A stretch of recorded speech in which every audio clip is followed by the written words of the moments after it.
پچھلے ہم کچھ کویسچن سے لے لیتے ہیں۔ ایک سسر صاحب نے بہو کو کہا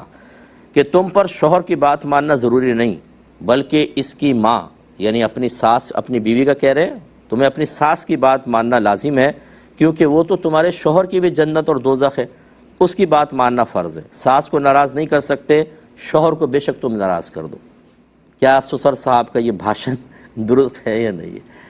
تو یہ وہی بات ہے جو ابھی میں نے عرض کی ہے کہ علم دین سیکھو نہیں، قرآن کو سمجھو نہیں، حدیث کو سمجھو نہیں، اپنی ایک نئی شریعت بنا کر، اور اگر خاندان کے اندر اگر آپ کو اللہ نے کوئی عارضی طور پہ کوئی بڑا منصب دے دیا، جیسے سسر صاحب پورے گھر پہ حاکم ہیں، تو اس کا ناجائز فائدہ اٹھاتے ہوئے خلاف شرع چیزوں کو عام کر کے اپنے لیے گناہ جاریہ کرتے رہو، ہمیں یہ نہیں شرم نہیں آتی ہمیں کہ ہم کیا کر رہے ہیں؟ سسر صاحب کے خلاف کوئی دو جملے بول دیں تو وہ سیخ پا ہو جائیں، ساس کے خلاف وہ بہو کر رہی ہوگی تو اس کو اتنا لمبا لیکچر دے دیا، آپ کے خلاف ہو جائے تو آپ غصے